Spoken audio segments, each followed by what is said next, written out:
Bom dia, irmãos. Graça e paz da parte do Senhor Jesus.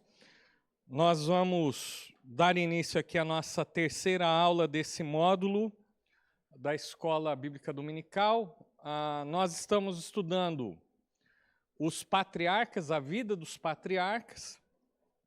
Então, nesses meses, estamos nos concentrando na vida de Abraão. Domingo que vem vamos falar sobre Isaac, depois teremos algumas aulas sobre Jacó e vamos incluir também a vida de José como cumprimento das promessas feitas a Jacó. E nós vamos orar nesse momento. Eu peço que você abaixe a sua cabeça, feche seus olhos. Vamos pedir a orientação do nosso Deus. Amado Deus e Pai, te louvamos, te agradecemos porque o Senhor nos trouxe aqui mais um domingo e temos a oportunidade de olharmos para a Tua palavra, termos uma compreensão da Tua vontade e pedimos que o próprio Espírito Santo aplique as verdades eternas às nossas vidas. Muito obrigado, porque a Tua palavra realmente nos dá uma orientação segura quanto a termos uma vida que Te agrade. Por isso, ó Deus, nos abençoa no tempo que estaremos juntos aqui. Oramos assim, em nome de Jesus. Amém. Muito bem. Estamos então na última aula sobre a vida de Abraão e como vocês sabem, nós não temos condições aqui de lermos todos os textos que fazem referência à vida desse patriarca. Mas nós já aprendemos muito sobre a vida de Abraão. Vimos que ele foi chamado de amigo de Deus, porque Abraão desenvolveu durante toda a sua vida um relacionamento pessoal com o Deus invisível. Nós vimos também que Abraão é chamado nas Escrituras de o pai da fé. E nós vemos que isso se concretiza durante toda a sua vida. Abraão não se torna o pai da fé de um momento para o outro, mas ele se torna o pai da fé através de um processo que acontece durante toda a sua vida. E nós vimos que na narrativa a respeito de Abraão, ele passa por momentos altos em sua vida, onde ele demonstra uma confiança inabalável diante de Deus, mas também nós vemos que as Escrituras, elas não escondem aqueles momentos de baixa, aqueles momentos em que Abraão, ao invés de crer, ele demonstra dúvidas, ele demonstra, na verdade, com as suas ações, incredulidade, e por algumas vezes ele também falha na sua caminhada de fé. Isso nos mostra, então, uma verdade eterna, que o único herói de toda a narrativa bíblica é o próprio Deus. Então, quando falamos de Abraão, quando nós falamos de Davi, quando nós falamos de qualquer outro personagem, nós não devemos alimentar em nossa mente que essas pessoas eram verdadeiros heróis, porque eram pessoas falhas, pessoas que lidavam com seus pecados, com os seus fracassos, e se não fosse a intervenção de Deus na sua vida, eles provavelmente nem seriam citados como exemplos a serem seguidos. Isso também nos mostra que a Bíblia é a verdade, porque se a Bíblia fosse um livro editado com o objetivo de simplesmente enganar as pessoas, ela iria ocultar tudo o que acontece de errado na vida dos personagens. Mas não é isso que acontece. A Bíblia narra os fatos como eles aconteceram.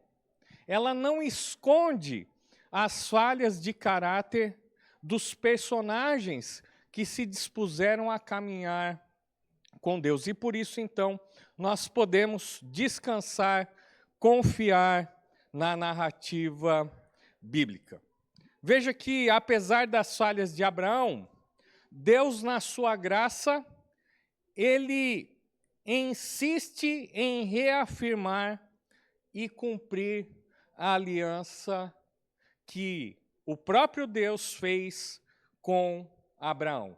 Nós aprendemos na semana passada que essa promessa ela é feita ali no capítulo 12, no início da história de Abraão, e Deus reafirma essa aliança algumas vezes, no capítulo 15, no capítulo 17 e também no capítulo 18. Nós vamos fazer uma pequena recapitulação para aqueles que não estiveram na última aula, e depois nós vamos prosseguir, então, para o encerramento desses estudos a respeito da vida de Abraão. Então, a primeira coisa que nós precisamos nos lembrar é que uma caminhada de fé exige uma escolha. Nós sempre teremos que optar entre o caminho de Deus e o caminho do homem. E durante toda a narrativa bíblica, nós vemos que esses dois caminhos se apresentam diante das pessoas. Essas pessoas podem escolher trilhar o caminho de Deus, ou elas podem escolher trilhar o caminho dos homens, e é isso que nós vemos em Abraão. Veja bem, passaram-se 10 anos desde que Deus fez a promessa a Abraão de que ele teria uma grande descendência. Depois desses 10 anos que Deus fez essa promessa, sem dúvida nenhuma, a fé de Abraão e também de Sara foram provados. Porque, afinal de contas, eles já não eram tão jovens assim quando Deus chama Abraão da terra de Ur. Eles não são tão jovens quando eles deixam a cidade de Harã rumo à terra que Deus iria lhes dar. O tempo passa e o tempo é uma das grandes ferramentas que Deus usa para trabalhar em nossas vidas. E nós lidamos com essa questão do tempo, porque nós somos pessoas, e hoje nós vamos aprender isso à noite, pessoas ansiosas que geralmente gostam que as coisas aconteçam de uma maneira automática. Muitas vezes nós não concordamos com a agenda de Deus e achamos que a nossa agenda é melhor do que a agenda de Deus, e são nesses momentos em que nós ficamos flutuando entre a fé e a incredulidade que Deus trabalha em nossas vidas. E o tempo é uma das ferramentas pelas quais Deus usa para lapidar a nossa fé. Foi assim com Abraão. Deus prometeu e nada aconteceu. Bom, talvez vamos esperar um pouco. 1 ano se passa e nada acontece.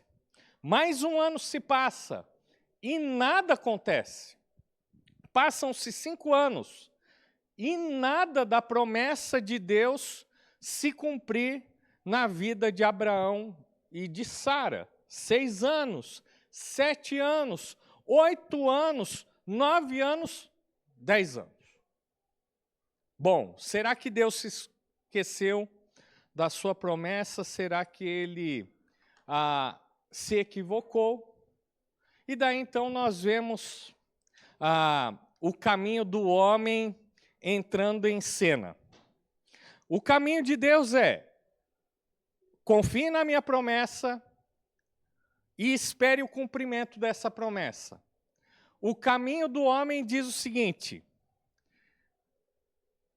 talvez tenha uma outra alternativa, de que a vontade de Deus seja cumprida na nossa vida. E daí nós estudamos na semana passada aquele episódio que envolve Sarai e Agar. E vocês vão se lembrar que a história com Agar, que era uma serva egípcia, ela tem início aonde? Isso, naquele momento em que Abraão, fugindo da fome, resolve buscar abrigo no Egito.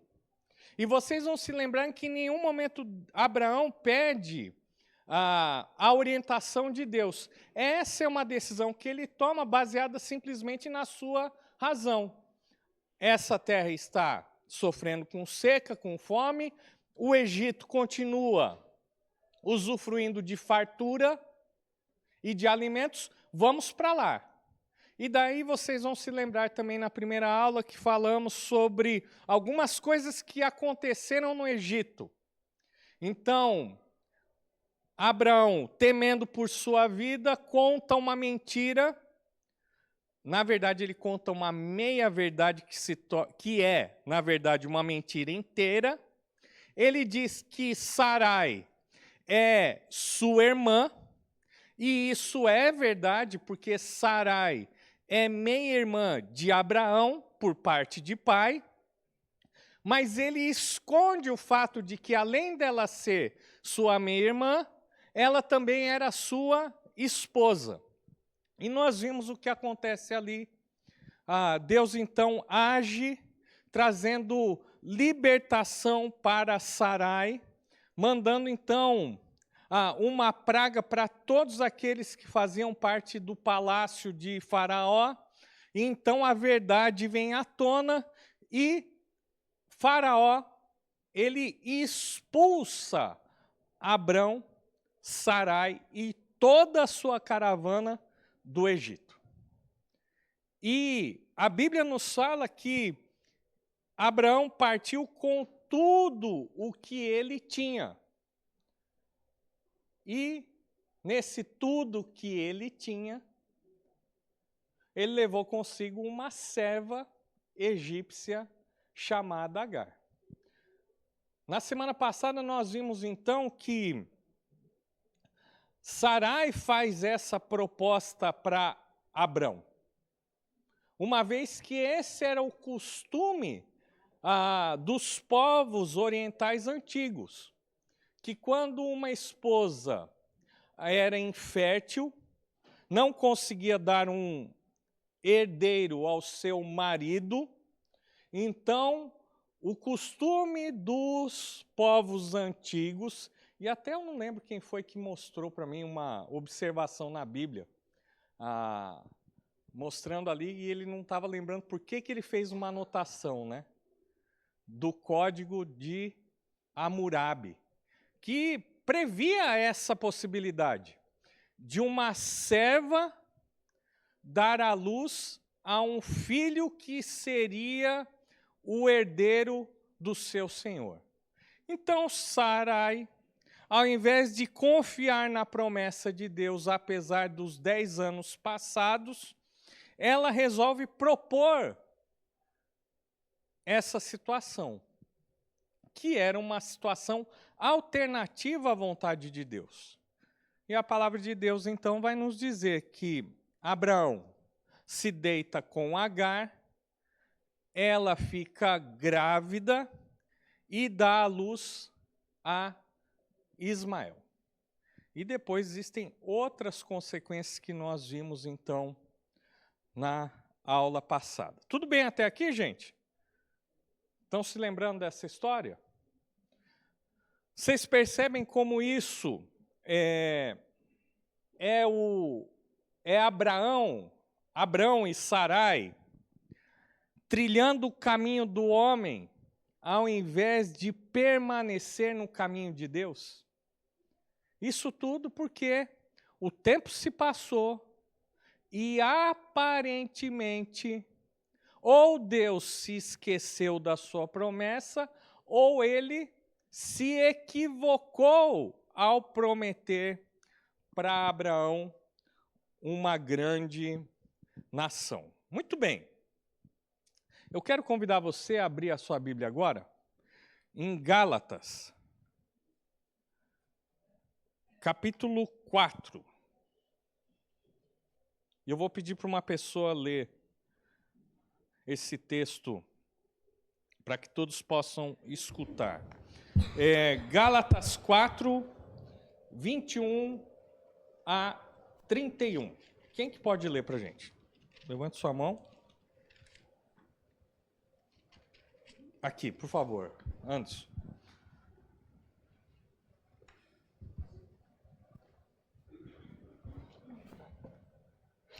Dizei-me vós, os que quereis estar sobre a lei, dizei-me vós, os que quereis estar sobre a lei. Acaso não ouvis a lei? Pois está escrito que Abraão teve 2 filhos, uma da mulher escrava e outro da livre. Mas o da escrava nasceu segundo a carne, o da livre mediante a promessa. Estas coisas são alegóricas, porque essas mulheres são 2 alianças. Uma, na verdade, se refere ao Monte Sinai, que gera para a escravidão. Esta é Agar. Ora, Agar é o Monte Sinai, na Arábia, e corresponde a Jerusalém atual, que está em escravidão com seus filhos. Mas a Jerusalém lá em cima é livre, a qual é a nossa mãe. Porque está escrito: alegra-te, ó estéril, que não dás à luz, exulta e clama, tu que não estás de parto, porque são mais numerosos os filhos da abandonada que os da que tem marido. Vós, porém, irmãos, sois filhos da promessa como Isaque. Como, porém, outrora, o que nascera segundo a carne perseguia o que nasceu segundo o Espírito, assim também agora. Contudo, o que diz a Escritura? Lança fora a escrava e seu filho, porque de modo algum o filho da escrava será herdeiro com o filho da livre. E assim, irmãos, somos filhos não da escrava, e sim da livre. Muito bem. Esse texto de Gálatas, ele vai fazer uma referência ao que aconteceu com os 2 filhos de Abrão. Então, Paulo, ele traz um ensinamento a respeito da lei e da graça, baseado naquilo que aconteceu com os filhos de Abraão. Veja que o próprio apóstolo Paulo diz que tanto Ismael como Isaque são alegorias da lei e da graça.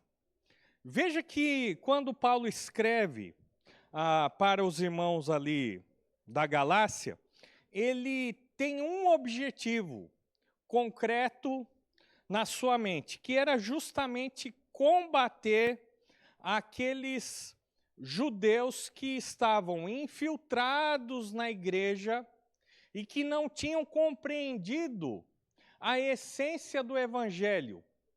Que o Evangelho nos fala que nós somos salvos inteiramente pela graça e não pelas obras. Paulo, então, ele escreve para advertir essas pessoas que estavam começando a serem seduzidas pelos ensinos dos judaizantes, que diziam o seguinte: sim, nós precisamos crer em Cristo, sim, nós precisamos crer no Messias, porém, ainda é necessário observarmos a lei. Sim, ainda é necessário que aqueles homens que se convertem ao cristianismo observem o rito da circuncisão. Então veja que Paulo, ele combate esse ensino trazendo aquela história, dizendo que Ismael é o filho da escrava, Agar, e Isaque era o filho da promessa, o filho da graça de Deus. Então, enquanto Ismael foi fruto da obra dos homens, ou seja, Sarai e seu plano, Abraão, deixando a promessa de Deus e confiando nos seus próprios esforços, representa esses que são filhos das obras. Então, Ismael é esse filho da lei, enquanto que Isaque, de fato, é o filho da promessa de Deus, fruto da graça de Deus, que apesar da incredulidade de Abraão e de Sara, aquilo que Deus prometeu, ele mesmo iria cumprir na vida daqueles dois. Então veja que essa história de Ismael e de Isaque tem uma implicação espiritual. E Paulo termina então no versículo 31 dizendo o seguinte: que nós que cremos em Jesus Cristo somos filhos da livre e não filhos da escrava. Então essa história, além de ilustrar a incredulidade, tem também uma implicação espiritual para aqueles que creem em Cristo Jesus. Vamos continuar aqui. Oi, pode falar. Sim, pode ler. É só um pouquinho. Põe lá o microfone, porque senão não vai gravar.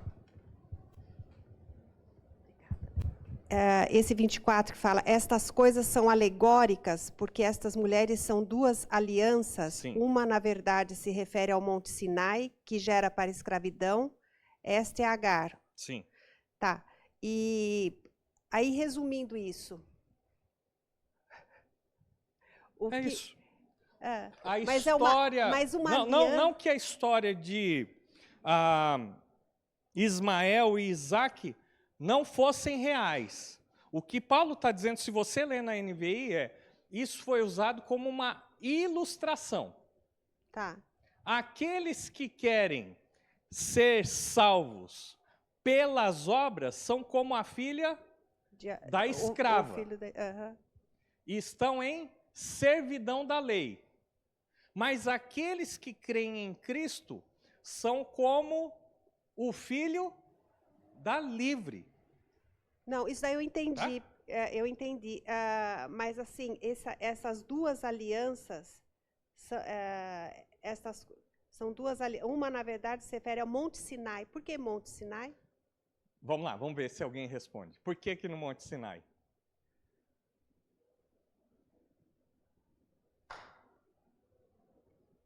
O que aconteceu no Monte Sinai? Opa!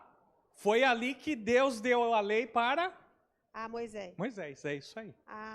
Tá. Tá bom? Então as duas alianças a aliança no Monte Sinai e agora qual é a segunda aliança? Nova aliança. A aliança selada com o sangue de Cristo. Tá bom? Tudo bem? Podemos seguir? Então vamos continuar aqui. Muito bem. Olha só. Apesar da opção de Abraão e Sarai por escolher esse caminho, isso não invalida a promessa que Deus fez para Abraão. Então veja que a fidelidade de Deus, ela sempre se sobressai sobre a infidelidade dos homens. Porque Deus, ele é fiel. Fiel a quem? A si mesmo. Às suas promessas. Então a gente tem que parar de ficar dizendo que Deus é fiel só quando as coisas boas acontecem na nossa vida. Muitas pessoas dizem assim: consegui a promoção, Deus é fiel. Mas e quando Deus faz com que você seja demitido? Deus deixa de ser fiel? Deixa? Não, ele continua sendo fiel a si mesmo e às suas promessas. Então, apesar do pecado de Abraão e de Sarai em abandonar o caminho que Deus tinha proposto, Deus continua insistindo no seu plano e ele vai cumprir as suas promessas apesar de nós. Muito bem, vamos continuar aqui. Como que nós vemos a fidelidade de Deus se sobressaindo sobre a infidelidade de Abrão e de Sarai? Daí você vai lá para o capítulo 17, e eu não vou ler esses textos aí, você pode abrir, tá? Mas você vai acompanhar a demonstração da fidelidade e da misericórdia de Deus na vida de Abraão e de Sarai. Veja bem, no versículo 1 do capítulo 17, Deus se revela como o El Shaddai. Esse é um dos nomes de Deus. E o que significa El Shaddai? O Deus Todo-Poderoso. E por que Deus se revela para Abrão e para Sarai como sendo o El Shaddai? Porque naquele momento eles precisavam conhecer essa característica de Deus, de que apesar dos 10 anos terem se passado, apesar deles terem tentado dar um jeitinho em toda a situação, Deus continua sendo o Deus Todo-Poderoso, que pode realmente todas as coisas. No versículo 5 do capítulo 17, a gente vê que Deus muda o nome de Abrão. E nós aprendemos isso também na semana passada. Então, de Abrão, ele se torna Abraão. Ou seja, agora ele será o pai de uma grande multidão. Um pouquinho mais à frente, vocês vão ver que lá no versículo 15, Deus também dá um novo nome a Sarai. E ele muda o nome de Sarai para Sara. Então ela passa de ser a princesa para ser a senhora.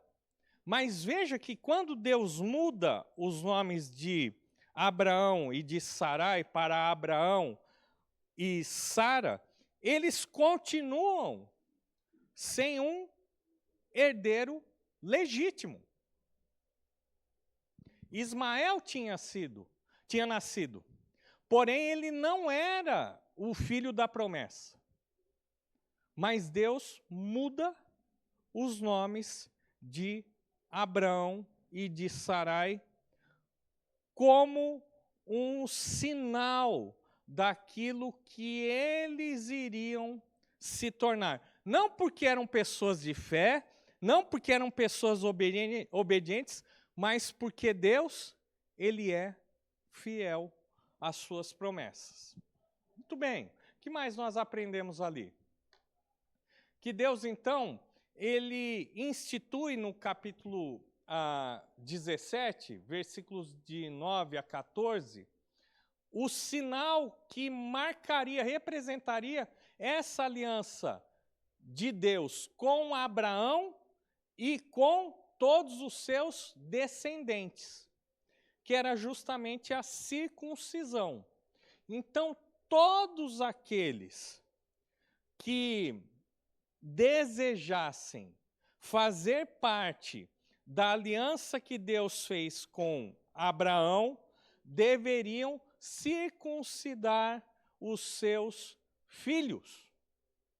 E ali a ideia é que, circuncidando os filhos, toda a família estaria incluída debaixo desse símbolo. Isso é algo extremamente importante, porque é um distintivo da nação de Israel.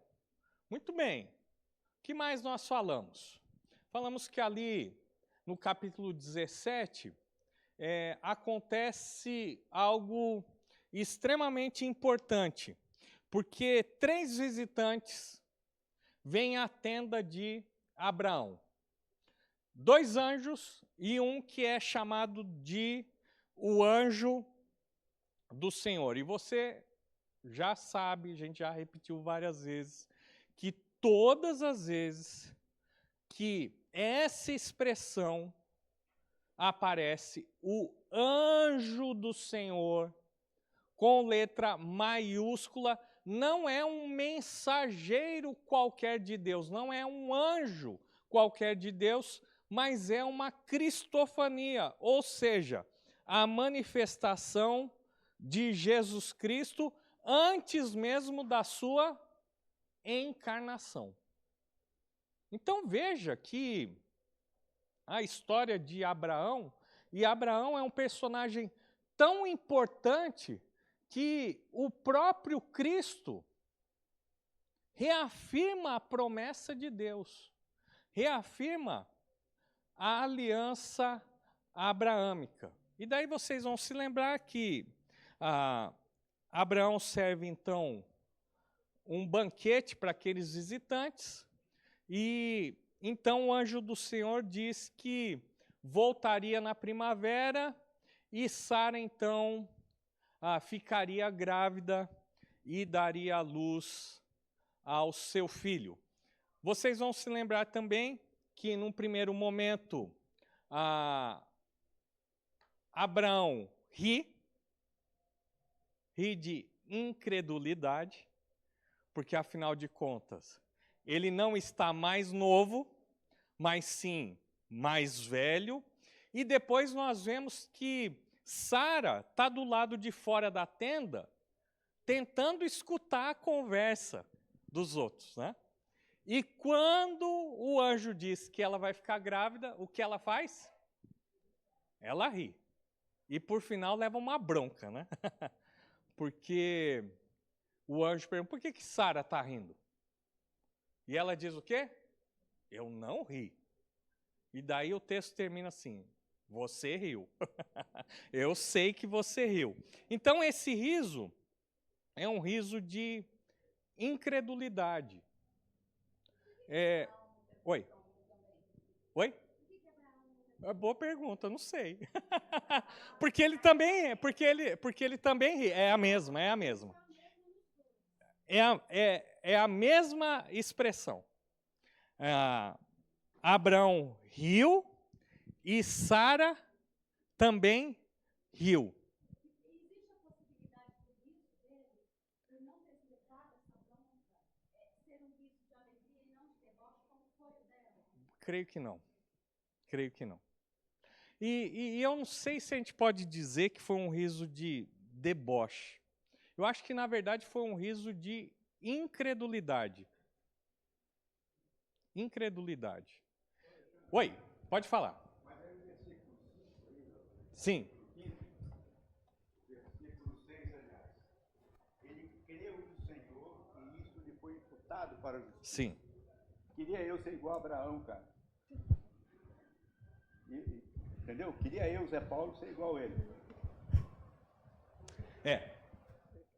Veja bem, aqui a gente tem um outro princípio, que é um princípio que é totalmente explicado no Novo Testamento, né? Que a justiça ela é imputada pela fé.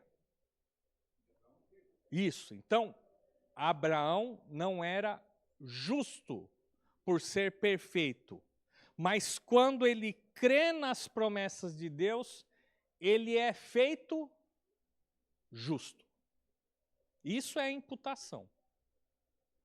Ali, o fato é que tanto Abraão como Sara riram.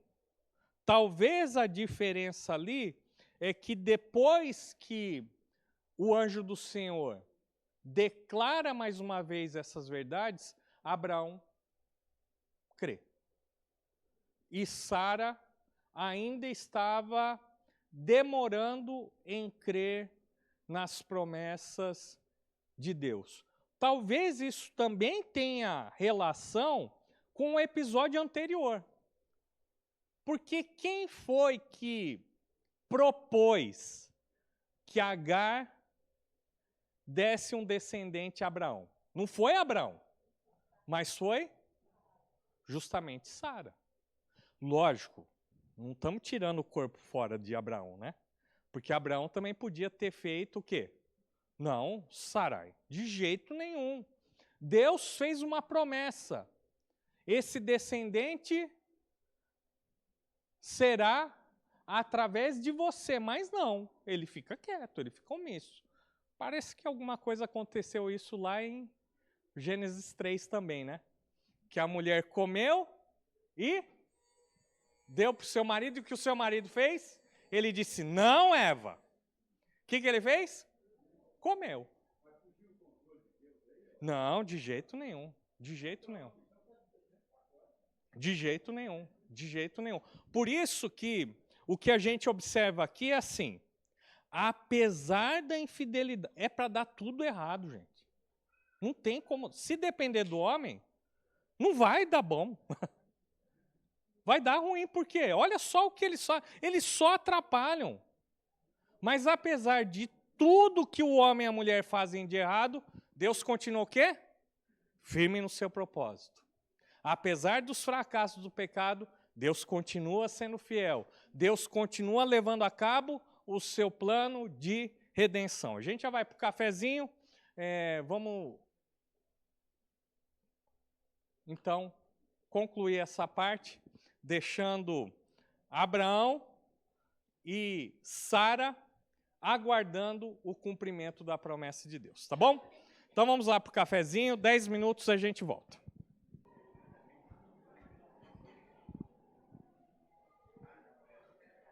Muito bem, vamos continuar aqui. E eu quero chamar a sua atenção, então, para esses episódios de riso. Então, peço que você abra a sua Bíblia primeiro, em Gênesis 17, versículo 17. Gênesis 17, 17. Olha só que a palavra de Deus nos fala. Abraão prostrou-se com o rosto em terra, riu-se e disse a si mesmo, poderá um homem de 100 anos de idade gerar um filho? Poderá Sara dar à luz aos 90 anos? Então, aqui nós vemos Deus reafirmando a promessa de um descendente e Abraão, mesmo prostrando-se com o rosto em terra, ele disse para si mesmo, ele riu e falou consigo mesmo, poderá um homem de 100 anos e uma mulher de 90 dar à luz a um filho? Então, esse é o primeiro episódio. Depois, vá lá para Gênesis 18, 12.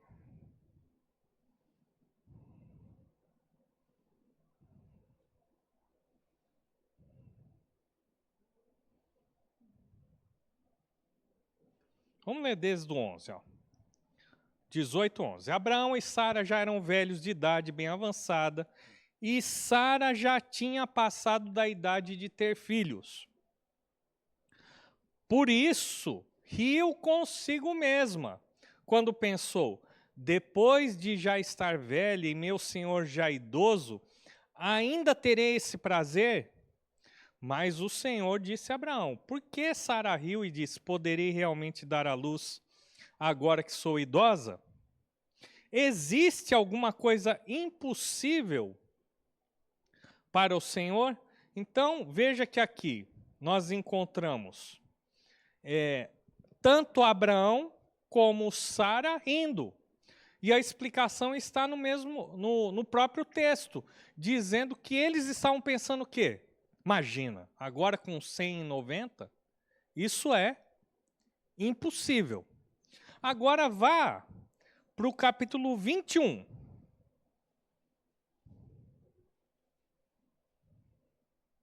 Capítulo 21 de Gênesis, no versículo 6. Não, vamos ler desde o primeiro versículo do capítulo 21. O Senhor foi bondoso com Sara, como lhe dissera, e fez por ela o que prometera. Sara engravidou e deu um filho a Abraão em sua velhice, na época fixada por Deus em sua promessa. Abraão deu o nome de Isaque ao filho que Sara lhe dera. Quando seu filho tinha 8 anos de vida, Abraão o circuncidou conforme Deus lhe havia ordenado. Estava ele com 100 anos de idade quando lhe nasceu Isaque, seu filho. E Sara disse: Deus me encheu de riso, e todos os que souberam disso rirão comigo. Abraão riu, Sara riu, e o nome do filho deles é Eli, ou riso. Só que agora o riso não é mais de incredulidade, mas de gratidão, de fé, que Deus cumpriu as suas promessas. Essa questão do nome Isaac, até foi dito na aula passada, que no hebraico, o som Isaac, ele meio que imita o som de uma risada, né? Hoje a gente tem o kkkk, né? Então é mais ou menos isso. Então veja que aquele riso de incredulidade se tornou num riso da fé, da alegria, tá bom? Então aqui nós temos o cumprimento da promessa feita a Abraão e Sara.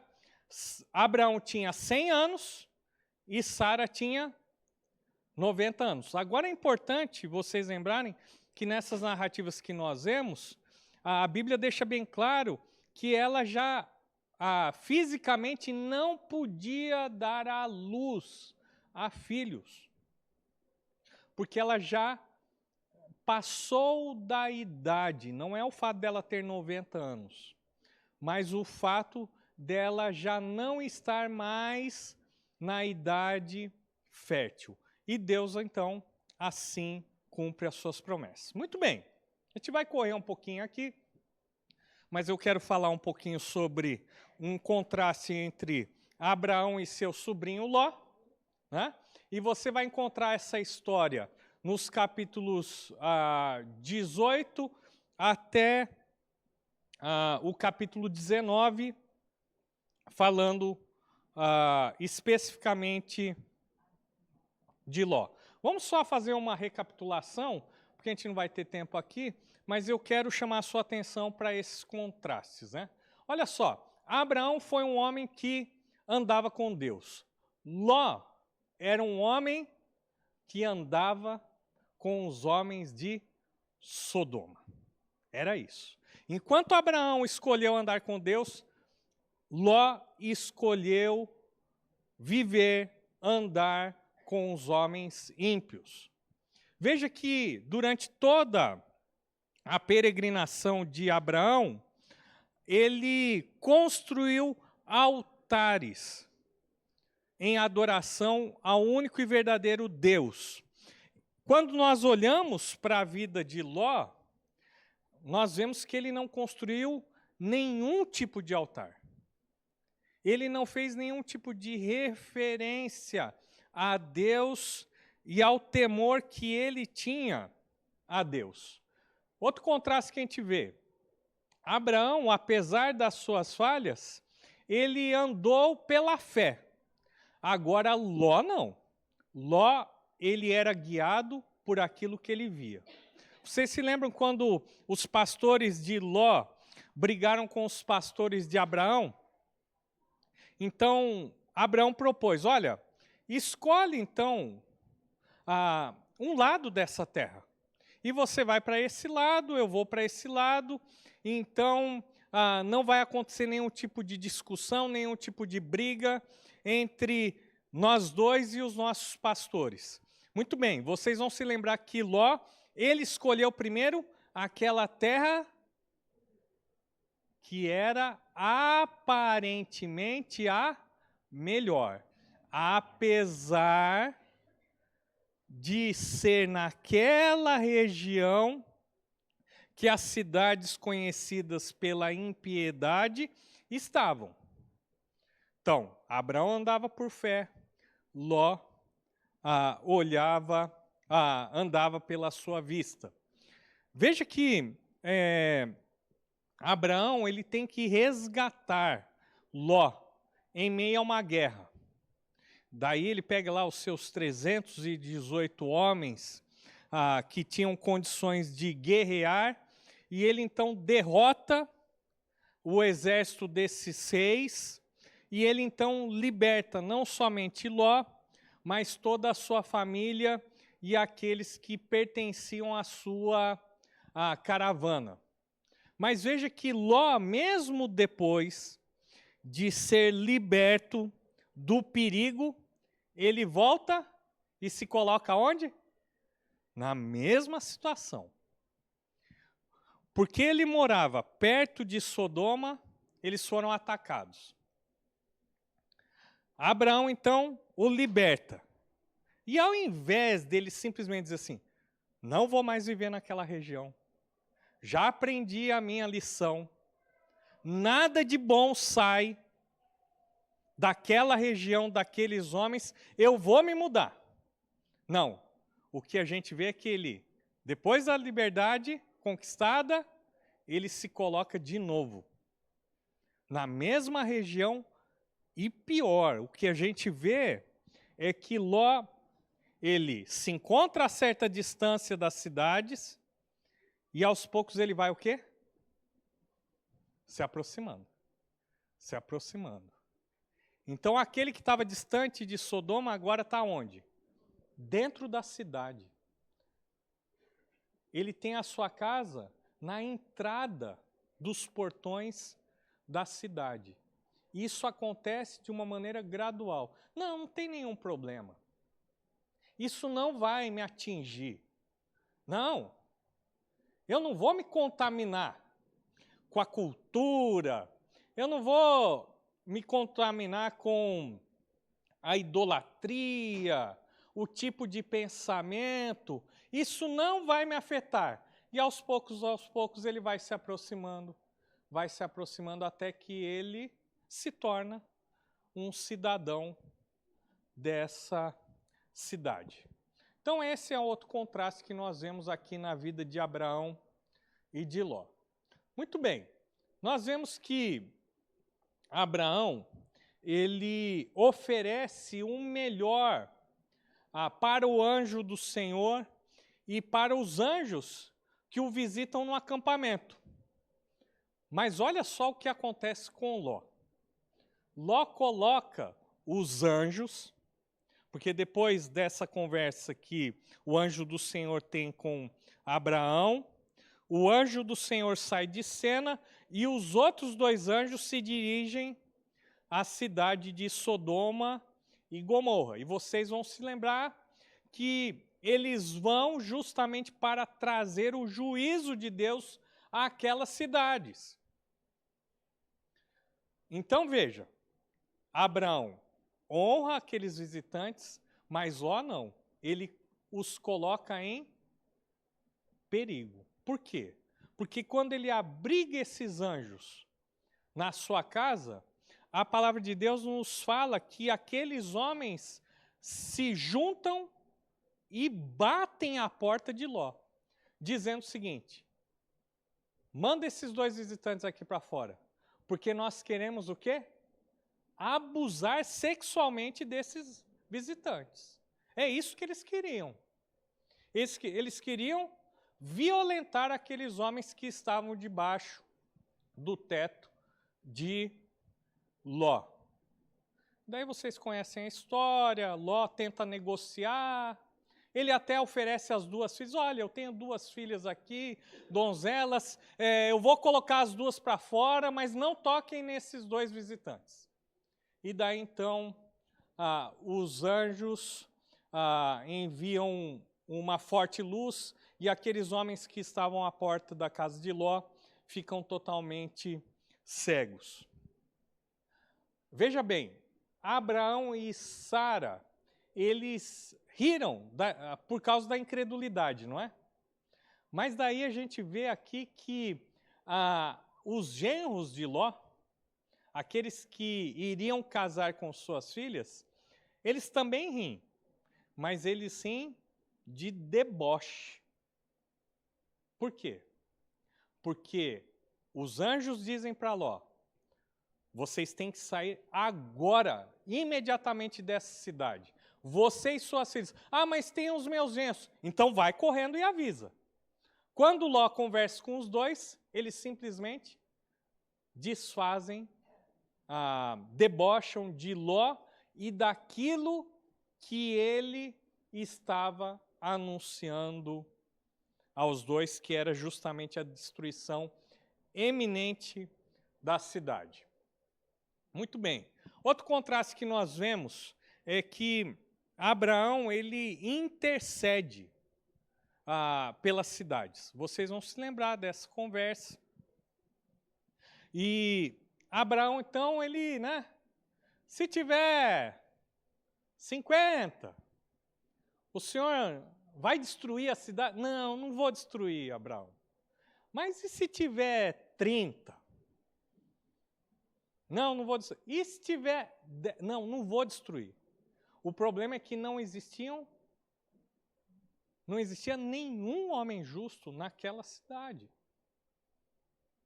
E Ló foi resgatado, tirado daquela cidade, juntamente com a sua mulher e suas filhas, pela misericórdia de Deus. Mas até mesmo a influência de Ló não foi capaz de redimir aquela cidade. Então veja o seguinte, que Abraão ele pede por misericórdia, mas Ló, na verdade, atrai juízo para a Sodoma. Daí mais à frente na história, vocês vão se lembrar de algo muito triste, muito grave, né? Porque enquanto nós vemos que Isaac foi um filho obediente ao seu pai e não tomou para si esposas daquela região, dentre aqueles povos que não adoravam a Deus, nós vemos as 2 filhas de Ló, primeiro, embebedando seu pai e depois tendo relações sexuais com o próprio pai, a fim de que elas tivessem descendência. Gente, é lógico que a Bíblia só pode ser um livro verdadeiro, porque se fosse um livro escrito com a intenção de simplesmente florear a história, uma história terrível dessa seria simplesmente o quê? Escondida. Não, vamos contar essa história terrível.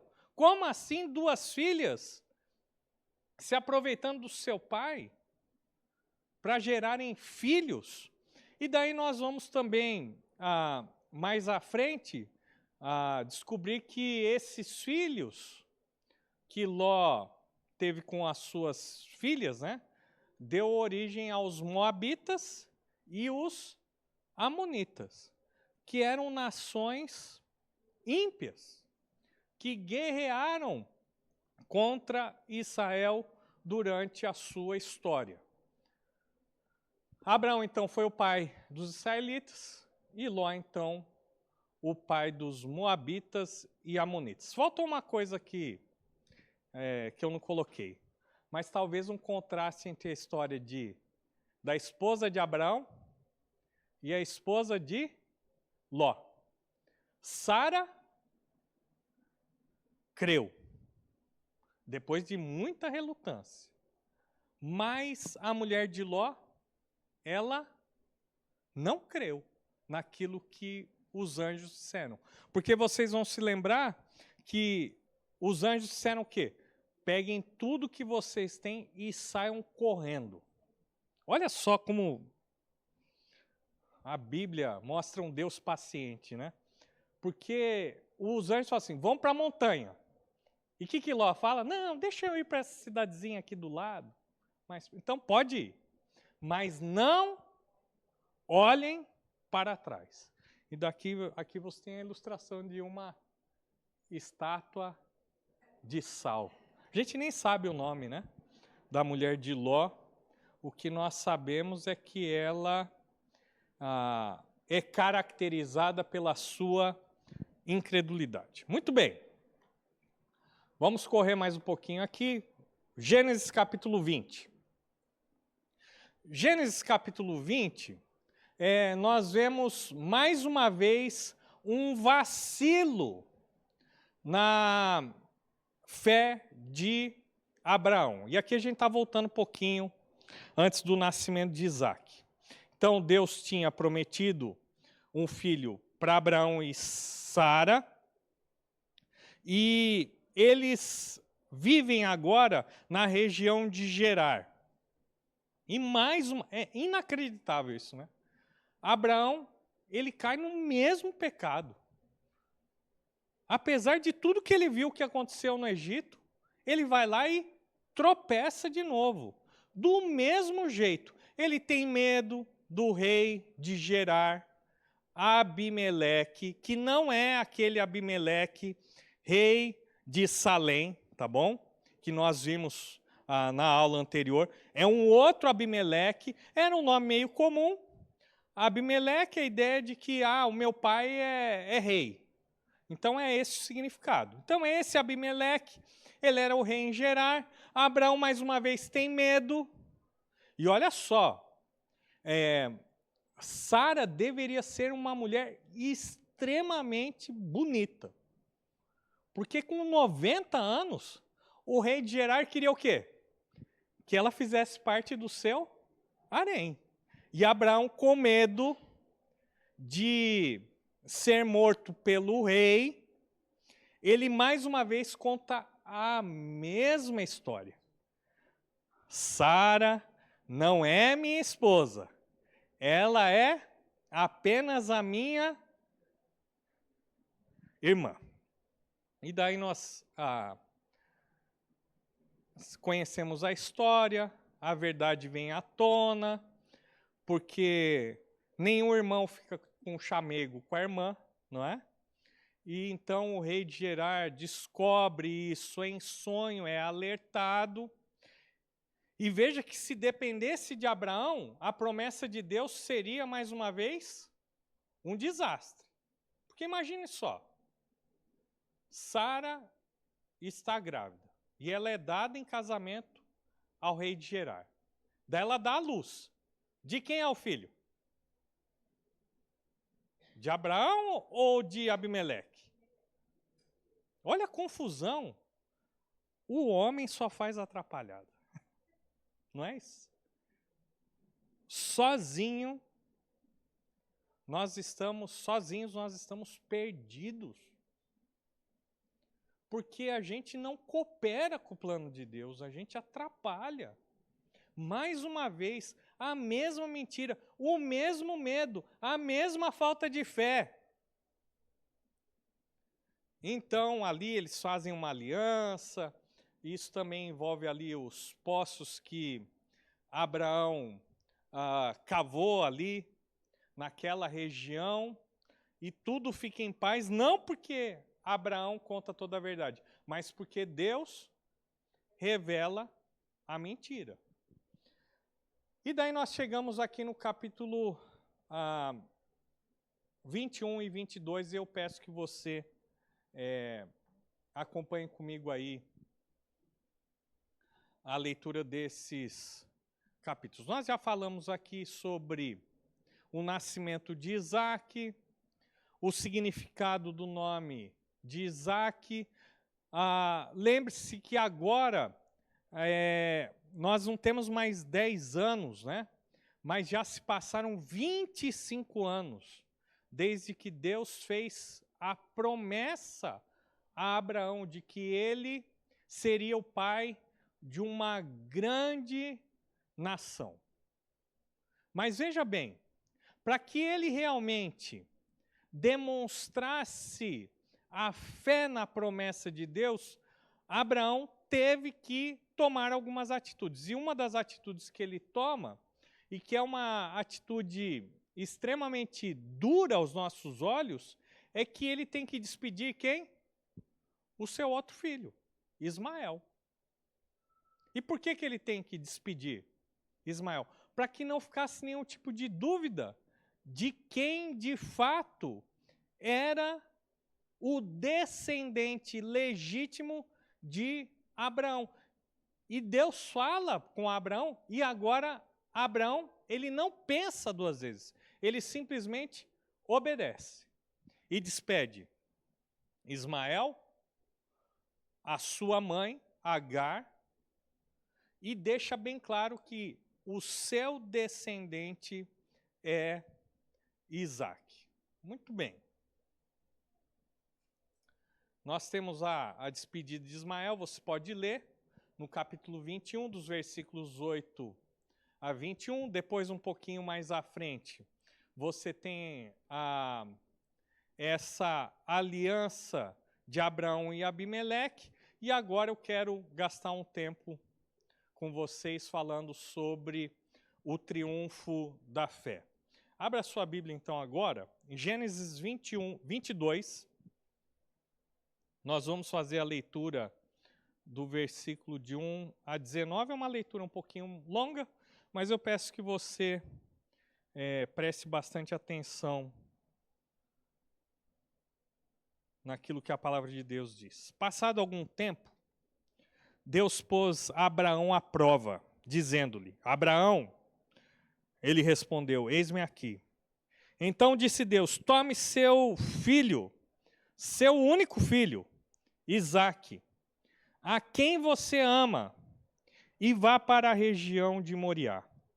Sacrifique-o ali como holocausto, num dos montes que eu lhe indicarei. Na manhã seguinte, Abraão levantou-se e preparou o seu jumento. Levou consigo 2 servos e Isaque, seu filho. Depois de cortar lenha para o holocausto, partiu em direção ao lugar que Deus lhe havia indicado. No 3º dia de viagem, Abraão olhou e viu o lugar ao longe.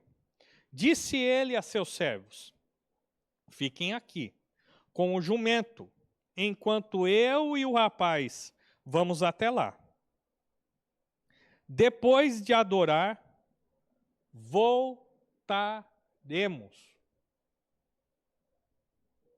Guarde isso. Olha o que ele disse para os servos.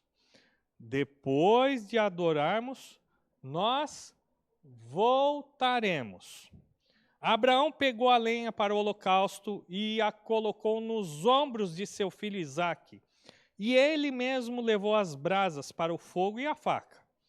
E caminhando os dois juntos, Isaque disse a seu pai, Abraão: meu pai. Sim, meu filho, respondeu Abraão. Isaque perguntou: as brasas e a lenha estão aqui, mas onde está o cordeiro para o holocausto? Respondeu Abraão: Deus mesmo há de prover o cordeiro para o holocausto, meu filho. E os dois continuaram a caminhar juntos. Quando chegaram ao lugar que Deus lhe havia indicado, Abraão construiu um altar e sobre ele arrumou a lenha, amarrou seu filho Isaque e o colocou sobre o altar, em cima da lenha. Então estendeu a mão e pegou a faca para sacrificar seu filho. Mas o anjo do Senhor. Mais uma vez aqui nós temos uma cristofania. O chamou do céu: Abraão, Abraão. Eis-me aqui, respondeu ele. Não toque no rapaz, disse o anjo. Não lhe faça nada. Agora sei que você teme a Deus, porque não me negou seu filho, o seu único filho. Abraão ergueu os olhos e viu um carneiro preso pelos chifres num arbusto. Foi lá pegá-lo e o sacrificou como holocausto em lugar de seu filho. Abraão deu àquele lugar o nome de O Senhor proverá. Por isso até hoje se diz: no monte do Senhor se proverá.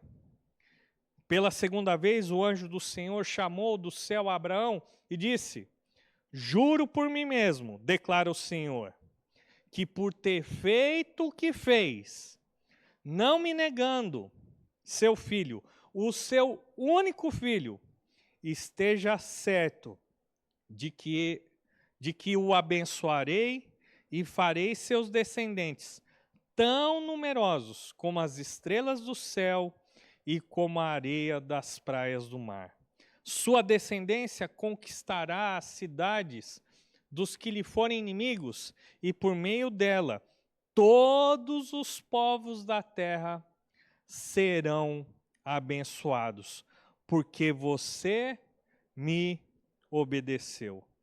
Então voltou Abraão aos seus servos, e juntos partiram para Berseba, onde passou a viver. Então veja que aqui nós vemos o triunfo da fé. Agora eu quero te chamar mais uma vez a atenção para o conceito de fé em toda a Bíblia, não apenas no Antigo Testamento, mas também no Novo Testamento. A fé, ela é concreta. Ela não é abstrata. O problema é que nós, em algum momento, começamos a acreditar que a fé, ela se resume a ter as crenças, as convicções corretas. Esse é um pensamento grego, que resume a questão dos nossos pensamentos. Mas a Bíblia, a palavra de Deus, nos mostra a fé como sendo algo concreto. Porque se a fé não faz algo, não é fé. Abraão creu em Deus. Como nós sabemos que Abraão creu em Deus? Porque ele obedeceu. Ele creu na promessa de Deus, de que através da sua descendência, ele seria o pai de uma grande nação, de que ele seria abençoado por Deus, teria uma descendência tão numerosa como as estrelas do céu e as areias do mar. Mas como ele demonstrou que creu nessas promessas? Quando ele obedeceu à palavra de Deus. Quando Deus aparece e lhe diz: pega o seu filho, o seu único filho, a quem você ama, e o sacrifique no lugar que eu indicarei. Veja que em nenhum momento ele tenta conversar com Deus, né? E Abraão conversa várias vezes com Deus, né?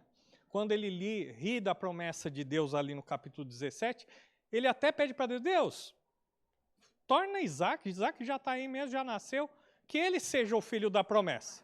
Ismael, ele diz, né? Olha, eu já estou velho, 100 anos, Sara 90 anos, permite que Ismael seja o meu descendente. E Deus diz: não.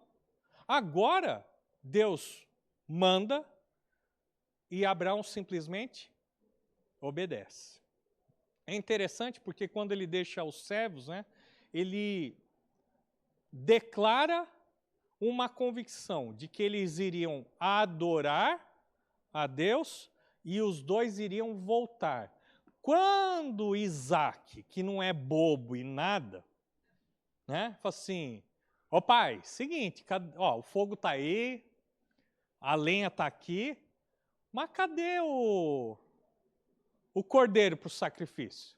O que é que Abraão diz?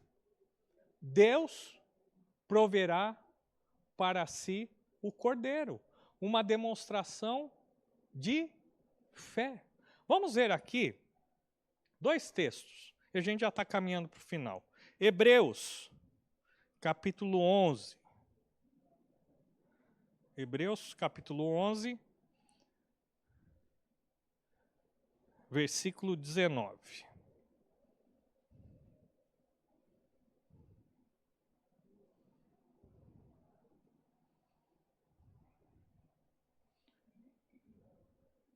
Vamos ler um pouquinho antes. Versículo 17. Hebreus 11, 17. Pela fé, Abraão, quando Deus o pôs à prova, ofereceu Isaque como sacrifício. Aquele que havia recebido as promessas, estava a ponto de sacrificar o seu único filho. Embora Deus lhe tivesse dito, por meio de Isaque, a sua descendência será considerada. Abraão levou em conta que Deus pode ressuscitar os mortos e figuradamente recebeu Isaque de volta dentre os mortos. Aqui fica claro a intenção de Abraão. Abraão não acreditava que Deus ia dar um jeitinho na última hora. O que Abraão cria é que, mesmo que ele tivesse sacrificado o seu filho e seu filho tivesse morrido, Deus seria capaz de ressuscitá-lo.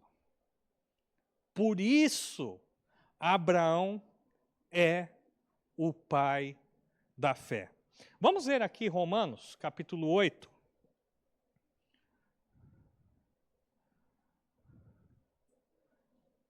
Romanos 8, 32.